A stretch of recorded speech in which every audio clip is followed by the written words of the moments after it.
السلام علیکم ورحمۃ اللہ وبرکاتہ۔ قواعد زبان کلاس میں خوش آمدید۔ لیکچر نمبر 15 مرکب اضافی کی دوسری ایک قسم ہے جس کے اندر مضاف الیہ ضمیر کی صورت میں آتا ہے۔ تو اس سبق کو شروع کرنے سے پہلے میں آپ سے یہ گزارش کروں گا کہ اس سبق میں اب زیادہ سے زیادہ مثالیں قرآن مجید سے اور حدیث سے لائی جا رہی ہیں۔ آج کی جو مثالیں ہیں، جو مشق ہے، وہ سورہ انعام اور سورہ اعراف سے لی گئی ہے۔ اس سبق میں ہم ضمیر کے بارے میں پڑھیں گے۔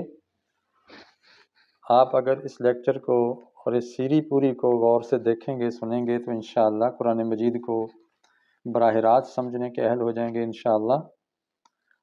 آپ خود اندازہ کیجئے کہ آج جو سبق پڑھا جائے گا، اس کے اندر تقریباً 30-40 الفاظ آپ کو سیکھنے کو ملیں گے، اور یہ وہ الفاظ ہیں جو عام طور پر اردو زبان میں استعمال ہوتے ہیں۔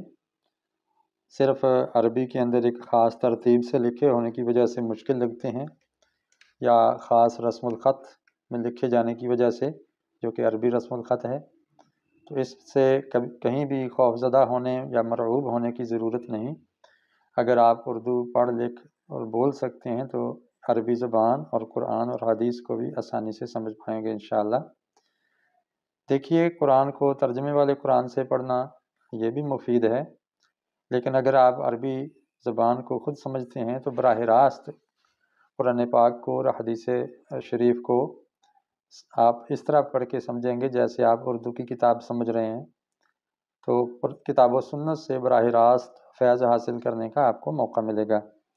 اس لیے میں آپ کے لیے یہ تجویز کروں گا، آپ جس سطح کے بھی ہیں، جس عمر کے بھی ہیں، جس شعبے سے بھی تعلق رکھتے ہیں، پڑھ رہے ہیں یا پڑھا رہے ہیں، یا ملازم ہیں یا کوئی کسی اور سرگرمی میں مصروف ہیں اور آپ کو موقع نہیں ملتا ہے، یا آپ پڑھا رہے ہیں، تو ظاہر ہے ہر ایک آدمی کا پڑھانے کا انداز اپنا ہوتا ہے۔ میں خود بہت سے مدرسین کو اور لیکچرارز کو سنتا رہتا ہوں، جس سے مجھے بڑا فائدہ پہنچتا ہے، اور یہ فائدہ پہنچانا اور لینا یہ دونوں نیکی کے کام ہیں، کیونکہ اللہ کے رسول علیہ السلام نے فرمایا ہے کہ آپ سیکھیں اور سکھائیں، یا سیکھنے والا بنو یا سکھانے والا بنو، اور دونوں بنو، یہ مفہوم حدیث کا۔ تو اس تمہید کے بعد آج ہم سبق کا آغاز کر رہے ہیں۔ اس کے اندر ہم دیکھیں گے سبق جو ہے نا وہ مرکب اضافی کا ہے، اور یہ الف حصے میں ہم نے پڑھا تھا کہ ایک اسم دوسرے اسم کی طرف مضاف ہو جب وہ اس میں ظاہر ہوں۔ اس میں ضمیر کے علاوہ باقی سارے اسم اس میں ظاہر ہیں، اور ضمیر کے بارے میں آپ پہلے پڑھ چکے ہیں کہ وہ لفظ ہے جو نام کی جگہ استعمال ہو۔ تو عربی زبان میں یہ الفاظ ہیں ضمیر، ہو یا ہی۔ تو یہ جو ہا گول لکھی ہوتی ہے، اس پر کبھی کھڑی زبر، کھڑی زیر، الٹا پیش یا پیش یا زیر یا زبر، یہ حرکات ہوتی ہیں۔ تو یہ گول سی ہا جس پر گول دو نقطے نہ ہوں تو اس کو اس ضمیر بولتے ہیں۔ اگر دو نقطے ہوں تو پھر ضمیر نہیں ہے، وہ پھر گول تا ہے، مؤنث کی علامت، پچھلے اسباق میں آپ جان چکے۔ ہا یہ بھی ضمیر ہے، لیکن یہ مؤنث کے لیے آتی ہے، تھرڈ پرسن سنگولر۔ کا یہ ضمیر ہے سیکنڈ پرسن سنگولر کے لیے، یعنی واحد حاضر کی ضمیر ہے۔ کی یہ بھی واحد حاضر کی ضمیر ہے، لیکن یہ مؤنث کے لیے ہے۔ یا یہ بھی واحد متکلم کی ضمیر ہے، فرسٹ پرسن سنگولر کے لیے۔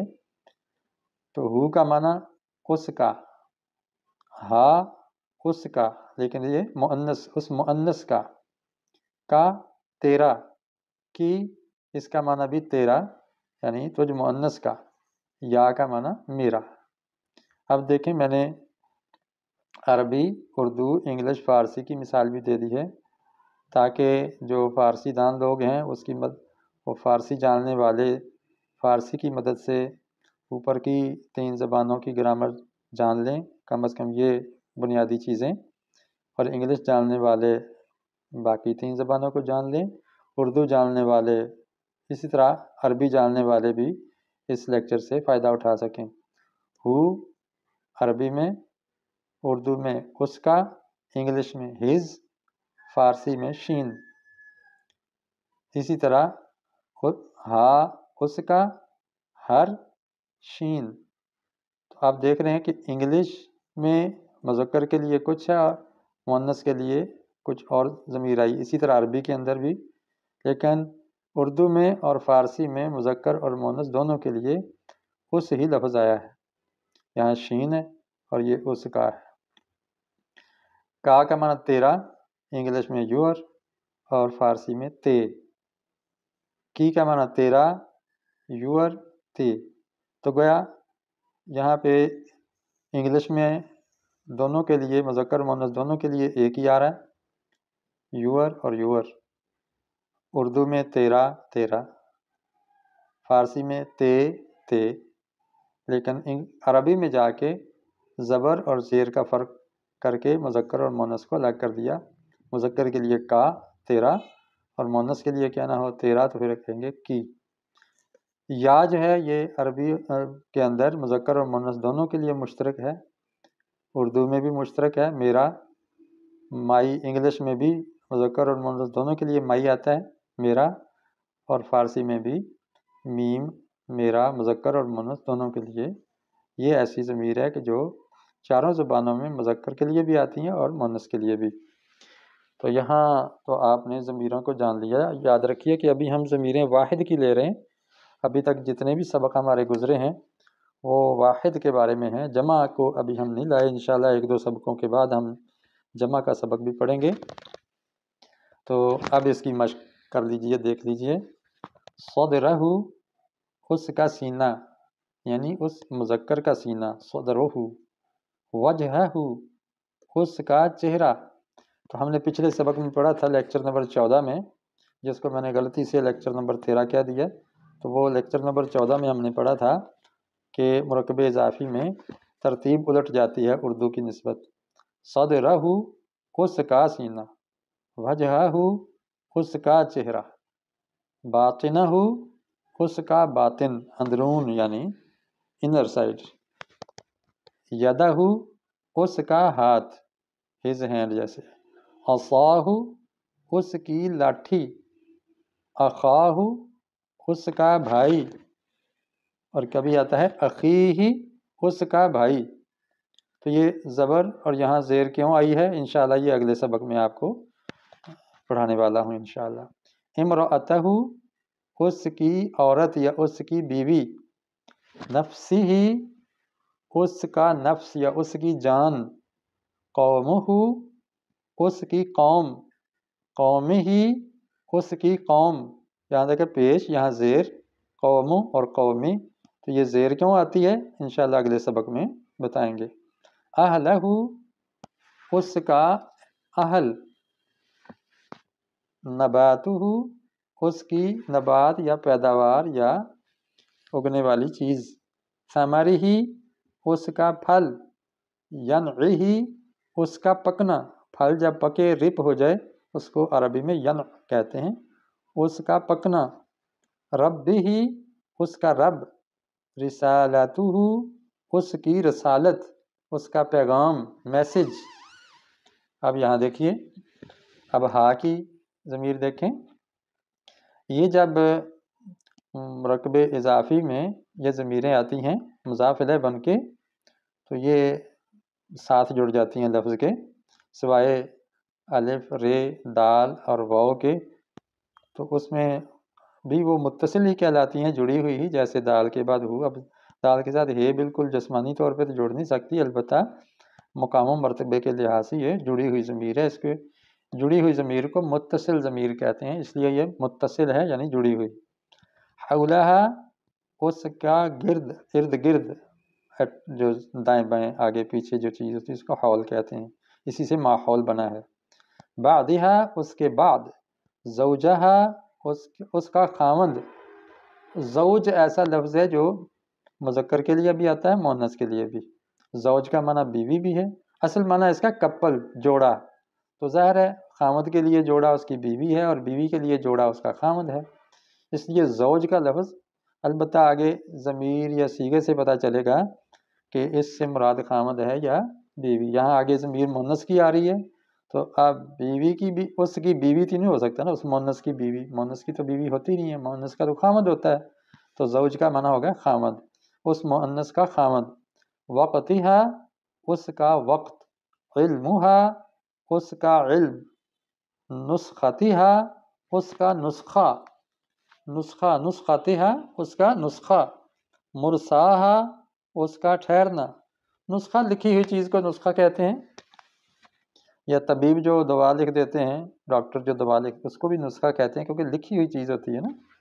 اس طرح اہلہا اس کا اہل، اہلیہا اس کا اہل، تو آپ دیکھیں اس مؤنث کا اہل، اہل کا مطلب رہنے والا، پیچھے تھا اہلہو، یہاں مذکر ضمیر مضاف الیہ ہے، یہاں مؤنث کی ضمیر مضاف الیہ ہے، تو اہلہ مضاف اور ہا مضاف الیہ مل کر یہ مرکب اضافی بن گیا۔ اس کے جملے بھی انشاءاللہ بنائیں گے۔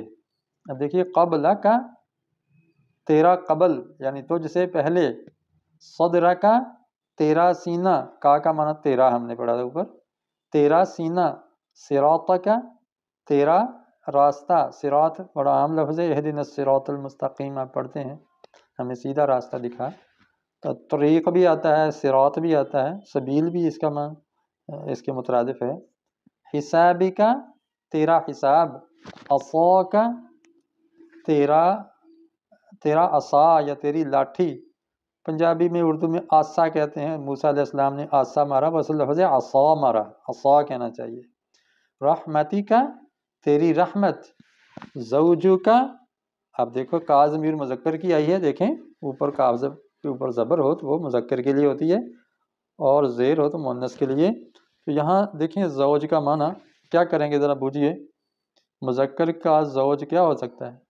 بیوی، کیونکہ زوج کا معنی بیوی بھی خامد بھی کیا تھا، تو پچھلی مشق میں ہم نے زوج کا معنی کیا تھا خامد، زوجہا، اور یہاں زوجو کا یہ مذکر کا جوڑا یعنی اس کی بیوی۔ نفسی کا تیرا نفس، قوموں کا تیری قوم، قوما کا تیری قوم، تو پیش اور یہاں زبر کیوں آئی؟ عام طور پہ پیش ہی ہوتی ہے اسم پر، لیکن زبر کسی وجہ سے آتی ہے، زیر بھی کسی وجہ سے آتی ہے، تو یہ انشاءاللہ ہم یہ وجوہ آپ کو اگلے 2 لیکچرز میں بتا دیں گے انشاءاللہ۔ ربو کا تیرا رب، ربی کا تیرا رب، ربا کا تیرا رب، ربو کا ربی کا ربا کا، یہ تینوں مضاف پر میں نے پچھلے سبق میں بتایا تھا کہ پیش بھی آ سکتی ہے، زبر بھی سے آ سکتی ہے، زیر بھی آ سکتی ہے، لیکن مضاف الیہ کے نیچے زیر آتی ہے۔ اب سوال ہے کہ پچھلے سبق میں 14 میں تو ہم نے کہا تھا مضاف الیہ کے نیچے زیر آتی ہے، یہاں زیر کیوں نہیں آ رہی؟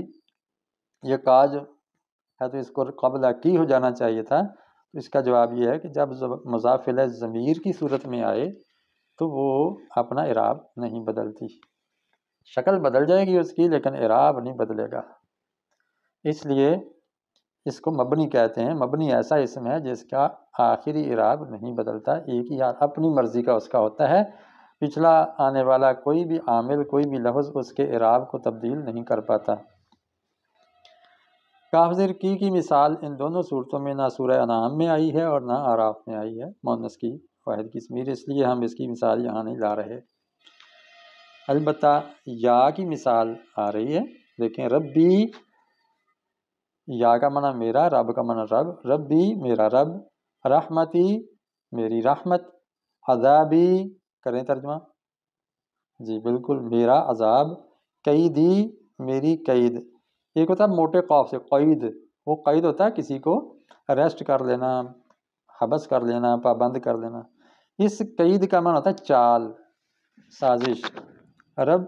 ربی میرا رب، ولی جی میرا دوست، کلامی میرا کلام، اخی میرا بھائی، عندی میرے پاس، نفسی میرا نفس، صراطی پہلے گزرا ہے صراطہ کا، یہاں صراطی میرا راستہ، صلاتی میری نماز، حیاتی یہ قرآن یہاں اس صورت میں نہیں ہے میری زندگی، مماتی ہے میری موت، محیایا حیاتی اور محیایا ایک ہی معنی ہے میری زندگی، نوسوں کی میری قربانی، تو آپ اس کی بالکل اسکرین شاٹ لے کے ان الفاظ کو اچھی طرح پڑھ سکتے ہیں، بار بار لیکچر سن کے بھی ان کو یاد کر سکتے ہیں۔ تو انشاءاللہ یہ چند الفاظ کی جو مشق آپ کو کروا دی گئی ہے، اس کا آپ کو ضرور فائدہ ہوا ہوگا۔ تو میں اسی پر اکتفا کرتا ہوں، انشاءاللہ اگلے لیکچر تک کے لیے اجازت چاہتا ہوں۔ السلام علیکم ورحمۃ اللہ وبرکاتہ۔